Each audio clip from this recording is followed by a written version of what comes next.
aliado contra Goliat. Y eso hizo que Saúl comience a tener rechazo hacia David, comience a tener celo en su corazón, envidia hacia el rey David. Entonces, ¿qué dice acá? Que él habló a Saúl, a Jonatán, su hijo, y a todos sus siervos para que matasen a David. Así que él comenzó a perseguirlo, ¿sí? Y todos los que vinimos al Señor, cuando el Señor nos llamó, cuando el Señor nos ungió, ahí comenzó nuestra persecución. Mientras tanto, el diablo no nos tenía ni registrados.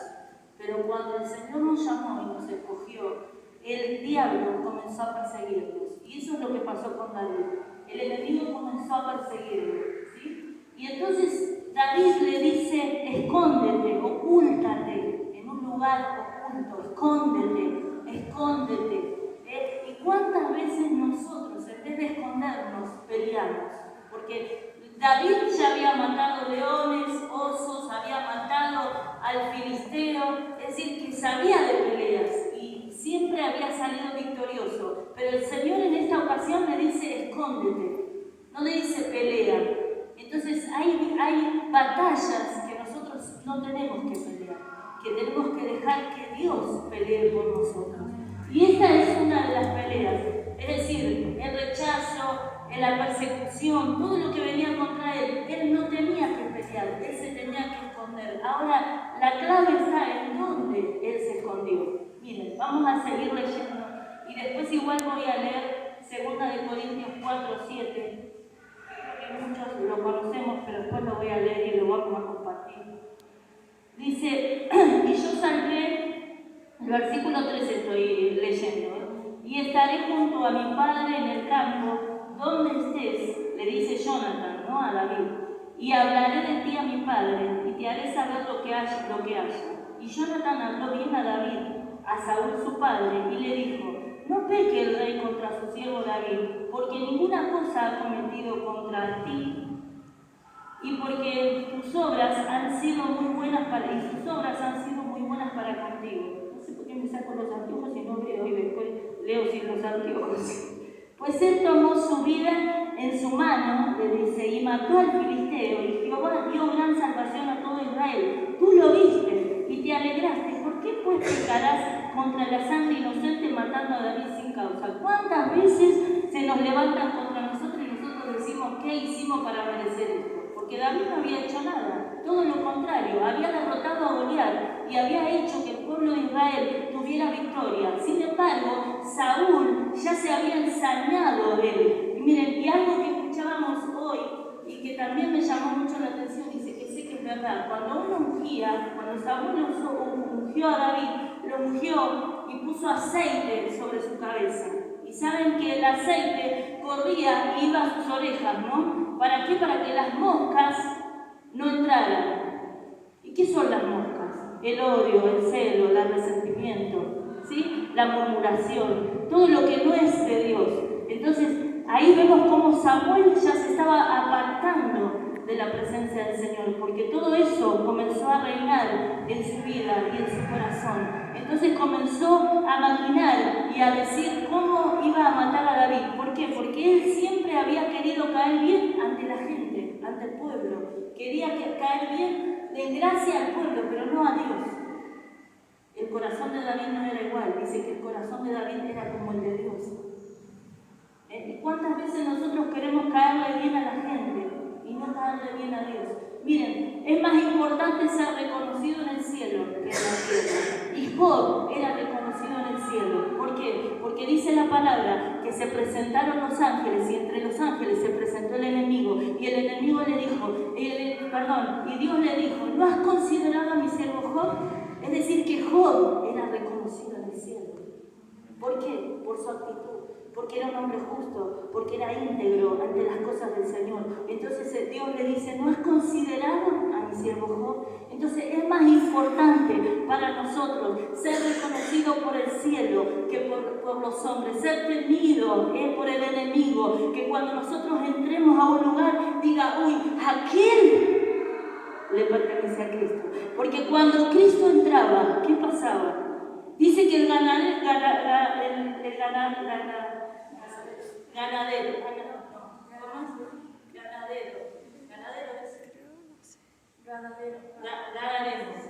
el ganadero, Gadareno. El gadareno, que tenía un espíritu inmundo. ¿Qué pasó? Cuando Jesús pisó la tierra nada más, donde estaba, se comenzó a manifestar. ¿Por qué? Porque sabía quién era Jesús, el poder que cargaba en él. Y así tiene que suceder con nosotros. Donde nosotros pisemos, el enemigo tiene que saber que nosotros somos los hijos del Rey. Y el enemigo tiene que huir, tiene que molestarse, no puede quedarse, ¿sí? Por eso el gadareno, ¿qué le dijo? Déjame meterme ¿a dónde? A los cerdos. Porque él sabía el poder que había en Cristo y sabía que le quedaba poca vida para estar ahí. Y así tiene que suceder con nosotros. Nosotros tenemos que ser reconocidos en el cielo, y no aquí en la tierra. Escuchen, vamos despacito. Aleluya. Bueno, ¿no? Y yo les decía cuántas veces se nos levantan contra nosotros y nosotros decimos qué hicimos o por qué nos hablan mal si no les hemos hecho nada. No, una vez hace tantas cosas, hace bien por los demás y sin embargo nos pagan con mal, ¿no? Siguen hablando mal y siguen criticando y siguen hablando, ¿no? Y así pasó con David, ¿no? Dice, entonces Jonathan habla a favor de él a David. Y escuchó Saúl, dice la voz de Jonathan en el versículo 6, y juró Saúl, y de Jehová que no morirá. Es decir, que ahí le perdonó la vida, se olvidó por un momento. ¿Cuánta gente hay que parecen Saúl? De repente nos odia y después se convierten en David porque nos aman, ¿no? Hay un montón de gente así. No te veo. El pastor me hace señas de allí con los anteojos, no veo. Gloria a Dios. Bueno, pero cuánta gente que hay así, cambiante, ¿no? Van cambiando. Y así era Saúl. Entonces, ahora le perdonó la vida, pero ¿qué pasó? Dice, esperen, ¿hasta dónde leímos? Hasta el 6, sí. Y dice el 7, y llamó Jonathan a David y le declaró todas estas palabras, y él mismo trajo a David a Saúl y estuvo delante de él como antes. Escuchen ahora lo que va a pasar. Después hubo de nuevo guerra y salió David y peleó contra los filisteos y los hirió con gran estrago y huyeron delante de él. Y el espíritu malo, escuchen, de parte de Jehová vino sobre Saúl otra vez. Y estando sentado en su casa tenía una lanza en la mano mientras David estaba tocando. ¿Se acuerdan que él tocaba el arpa, no? Y él tocaba y los demonios que tenía Saúl se iban. Ahora los demonios no se fueron nada, porque mientras que tocaba le lanzó la lanza, ¿sí? Dice, y Saúl provocó encalar a David con la lanza a la pared, pero él se apartó de delante de Saúl, el cual hirió con la lanza en la pared, y David huyó y se escapó aquella noche. David se escapó. Dice el versículo 11, Saúl envió luego mensajeros a la casa de David para que lo vigilasen y lo matasen a la mañana. Mas Mical, su mujer, avisó a David diciendo, si no salvas tu vida esta noche, mañana serás muerto. Y descolgó Mical a David por una ventana y él se fue y huyó y escapó. Y tomó luego Mical una estatua y la puso sobre la cama y la acomodó por cabecera una almohada de pelo de cabra y la cubrió con la ropa. Y cuando Saúl envió mensajeros para prender a David, ella respondió, está enfermo. Volvió Saúl a enviar mensajeros para que viesen a David diciendo, traédmelo en la cama para que lo mate. Y cuando los mensajeros entraron, he aquí, la estatua estaba en la cama y una almohada de pelo de cabra a su cabecera. Entonces Saúl dijo a Mical, ¿por qué me has engañado así y has dejado escapar a mi enemigo? Y Mical respondió a Saúl, porque él me dijo, déjame ir, si no, yo te mataré. Huyó pues David y escapó, y vino a Samuel. Escuchen esto. Huyó pues David y escapó. ¿Y dónde fue? Y vino a Samuel, fue al profeta, en Ramá, y le dijo todo lo que Saúl había hecho con él. Y Samuel, Y él y Samuel se fueron y moraron en Nayot. Y ahí me quiero detener 2 segundos. Lo estoy haciendo muy largo, pero ustedes déjenme entrar para lo que yo les quiero compartir en esta tarde. Primero, Dios siempre nos pone gente que es la que nos va a ayudar y nos va a meter ¿dónde? Dentro de la presencia de Dios, dentro del propósito de Dios. Y él corrió a Samuel, al profeta. Y dice que el profeta le dijo, no lo llevó a cualquier lado, lo llevó a Nayot. Y Nayot era un lugar donde vivían los profetas. Es decir, había como si fuera una congregación de profetas. Y ahí eran ejercidos. Y dice la palabra que ahí lo llevó el Señor. Y miren, y les voy a decir, Nayot significa lugar de pastos verdes o habitación. Es decir, es un lugar donde Dios habla, es un lugar donde escuchamos la voz de Dios. ¿Por qué? Porque Dios estaba ahí, Dios estaba ahí. Por eso es como una habitación. ¿Se acuerdan cuando hablamos del aposento? Él que hizo la tsunamita, hizo aposento, hizo una habitación. ¿Para qué? Para que el Señor pudiera descender. Y ese era un lugar donde él podía escuchar la voz de Dios y Dios podía hablarle. Ahí lo llevó el profeta. Un lugar de pastos verdes, como dice el Salmo 23, dice: Jehová es mi pastor y nada me faltará, y en delicados pastos me hará descansar. En esos pastos lo llevó el profeta Samuel a David, ¿no? Y sigue contando la historia, miren, y dice, bueno, no se las quiero hacer muy largas, porque a mí no me gusta leer mucho, pero escuchen. La historia cuenta que Saúl siguió persiguiendo a David y dice ahí que empezó a averiguar dónde estaba David hasta que le dijeron que estaba en Nayot. ¿Y qué hizo? Envió un ejército a que lo buscara. Y cuando el ejército llegó a aquel lugar, ¿saben qué pasó? El ejército cayó bajo la gloria del Señor y comenzaron a profetizar, es decir, que no le pudieron hacer nada. Entonces, la pregunta es, ¿dónde estás escondido hoy? ¿A dónde te escondes en medio del problema, en medio de la dificultad? Porque cuando nos escondemos en la presencia del Señor, el Señor pelea por nosotros.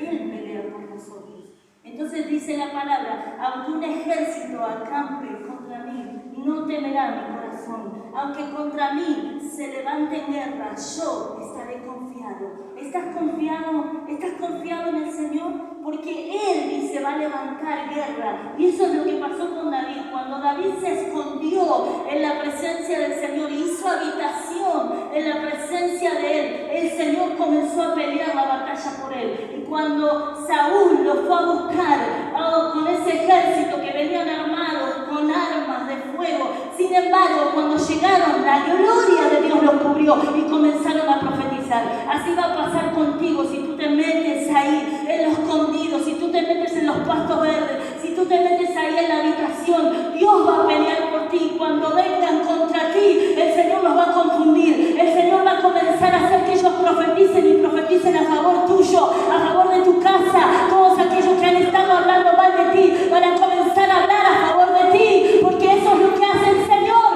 Cuando nosotros confiamos en Él y dejamos toda nuestra ansiedad, todas nuestras cargas a los pies del Señor y decimos: Señor, aquí está mi vida, hazte cargo tú, pelea tú la batalla por mí, y hasta aquí llegaron mis fuerzas. ¿Cuántos de nosotros nos hemos sentido sin fuerzas, cansados, desanimados? Y es ahí donde el Señor dice: déjame pelear a mí, déjame que yo salga la batalla por ti y yo te voy a dar la victoria. El Goliat que está delante tuyo va a caer como nada.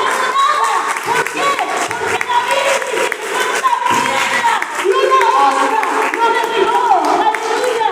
¡Oh, santo! Ese es el Rey, ese es el Dios que predicamos, ese es el Dios en el que hablamos. Miren, y dice que Saúl,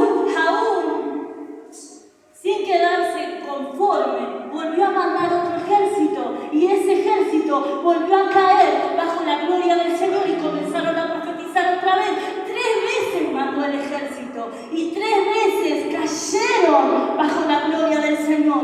Miren, cuando uno está confiado en el Señor, nada nos puede hacer frente, ninguna circunstancia te va a hacer frente, nada te podrá detener, porque Dios está contigo como poderoso gigante. Si tú lo crees, si estás ahí en lo secreto, como dice la palabra, dice ese Salmo 91 que nos gusta tanto, el que habita bajo el abrigo del Altísimo morará bajo la sombra del Omnipotente.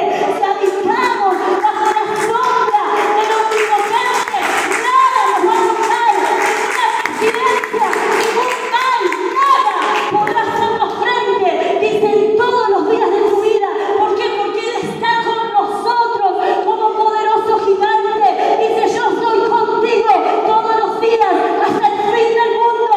Yo no te dejaré ni te desampararé. Tenemos que creer, tenemos que confiar. No importa la dificultad que estemos pasando, Él nos va a dar la victoria. Vamos a salir victoriosos. Dice la palabra que aunque el enemigo se levante como río, Él va a plantar bandera de victoria en medio nuestro.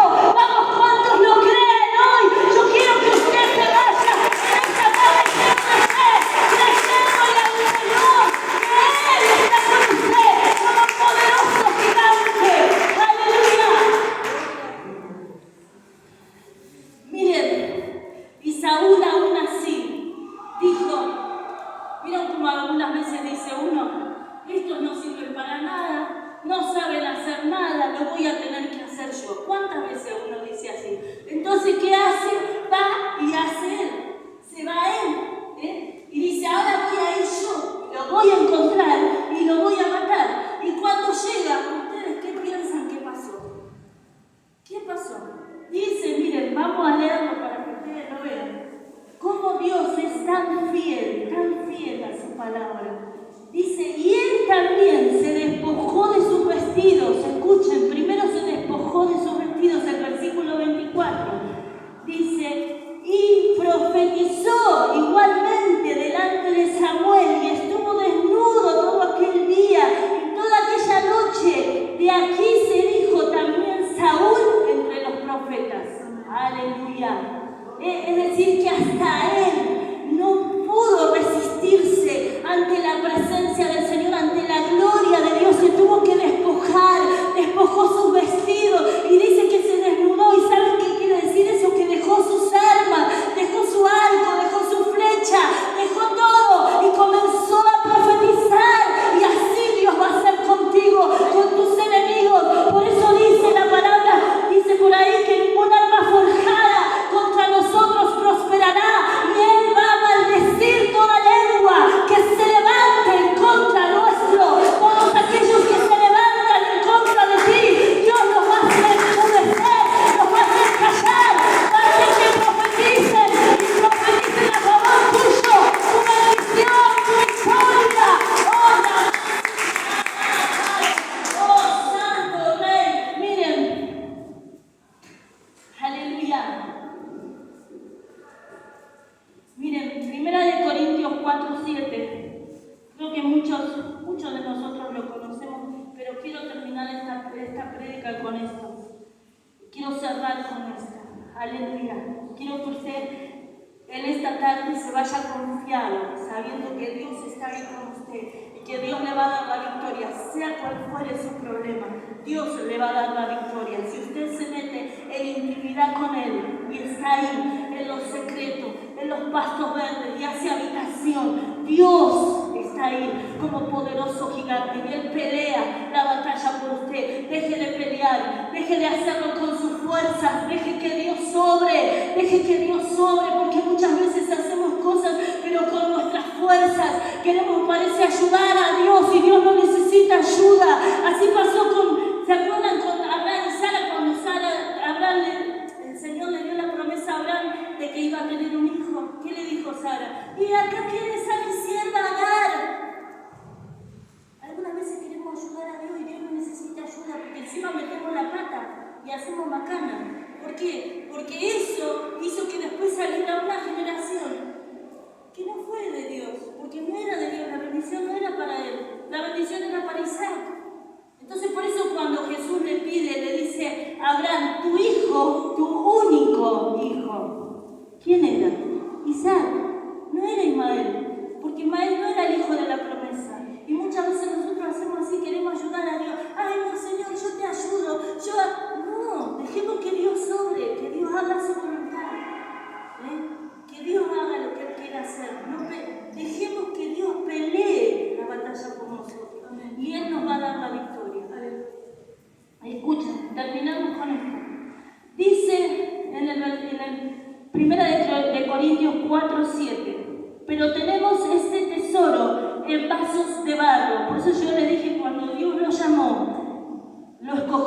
lo ungió y el diablo comenzó a perseguirlo. ¿Por qué? Porque tenemos este tesoro en vasos de barro. En vasos de barro Dios puso este tesoro.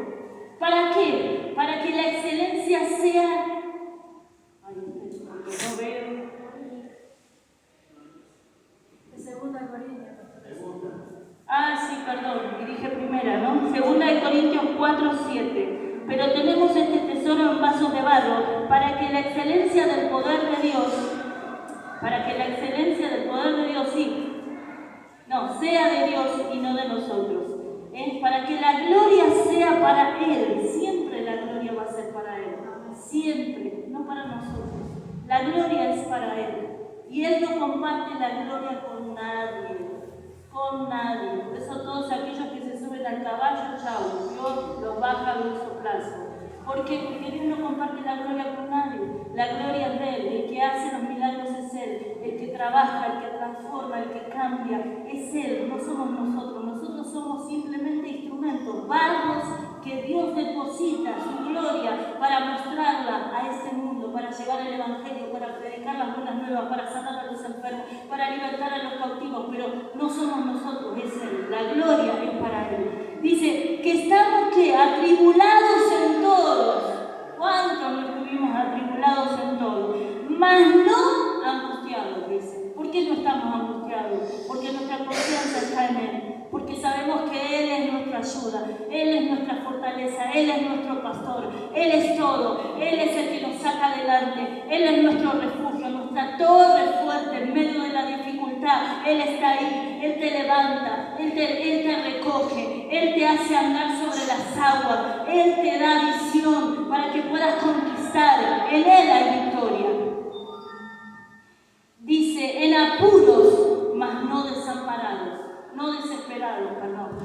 No desesperados. Estamos en apuros muchas veces, pero no estamos desesperados porque estamos confiando en el Señor, porque creemos que Él es nuestro guardador, que Él cuida de nosotros, como dice la palabra, que si Él cuida de las aves de los cielos y de los lirios del campo, dice su palabra, ¿cuánto más no cuidará de nosotros que somos sus hijos? Dice que si un padre sabe dar buenas dádivas a sus hijos, ¿cuánto más nuestro Padre Celestial nos dará todas las cosas? Él dice, si un padre le pide pan, no le va a dar una piedra.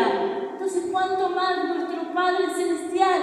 Si nosotros le pedimos, Él nos va a dar y nos va a dar mucho más, porque dice que Él nos da mucho más abundantemente de lo que pedimos o entendemos, porque Dios es así, es misericordioso. Él dice, perseguidos, mas no desamparados, derribados, pero no destruidos. Aleluya.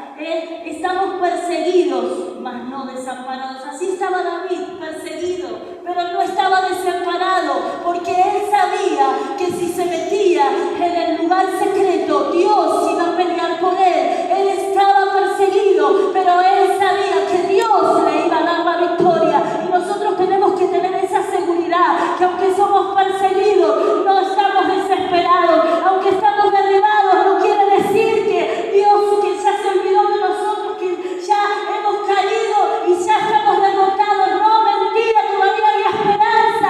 Si nos derribamos, nos levantamos de vuelta, porque dice que 7 veces cae el justo, mas Él lo vuelve a levantar.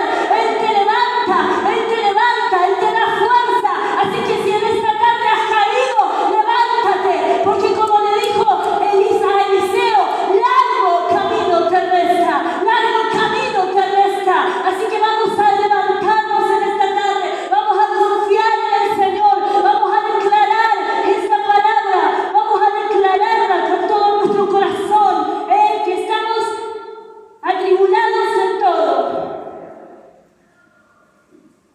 estamos atribulados en todo, mas no angustiados, en apuros, mas no desamparados, perseguidos, mas no desamparados, derribados, pero no destruidos. No estamos destruidos, no estamos destruidos, aleluya. Todavía Dios tiene planes, todavía Dios tiene cosas para nosotros, todavía Dios tiene algo por hacer en tu vida, Dios tiene cosas grandes para ti, así que no estás destruido, todavía Dios tiene ahí algo por hacer en tu vida. Vamos a creerle al Señor con todo nuestro corazón, con toda nuestra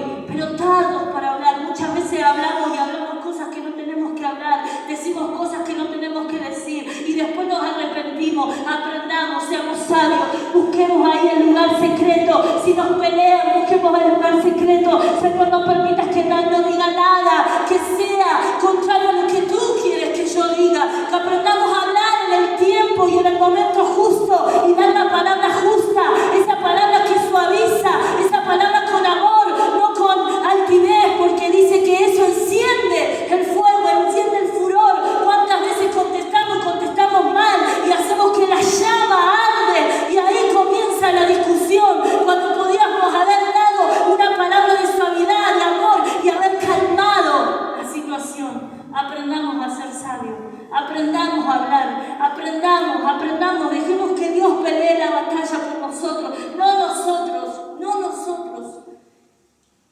Algunas veces nos volvemos muy almáticos, entonces queremos pelear nosotros, no, porque yo tengo carácter y a mí nadie me va a pasar por adelante, nadie me va a pasar por encima. Aprendamos, humillémonos, dejemos que Dios obre, que Él haga su voluntad en nosotros, no la nuestra. Cuando Jesús fue a la cruz, yo creo que cuando llegó a ese momento le fue bastante difícil. ¿Por qué? Porque dijo, si pasa de mí esta copa, si es posible, pasa de mí esta copa, pero que no se haga mi voluntad, sino la tuya. Es decir, que Él luchó dentro de sí mismo, con sus sentimientos. Entonces nosotros tenemos que aprender a sujetar nuestra lengua, a sujetar nuestros sentimientos, a sujetar nuestros pensamientos. ¿A qué? A la voluntad del Rey. ¿Qué es lo que tú quieres que yo haga? ¿Qué es lo que tú quieres que yo diga? ¿Qué es lo que tú quieres? Que no se haga mi voluntad, sino la tuya. Y Dios va a comenzar a orar y va a comenzar a pelear la batalla por nosotros. Porque Él pelea la batalla por nosotros. Aleluya. Quiero que se pongan de pie y vamos a orar por esta palabra.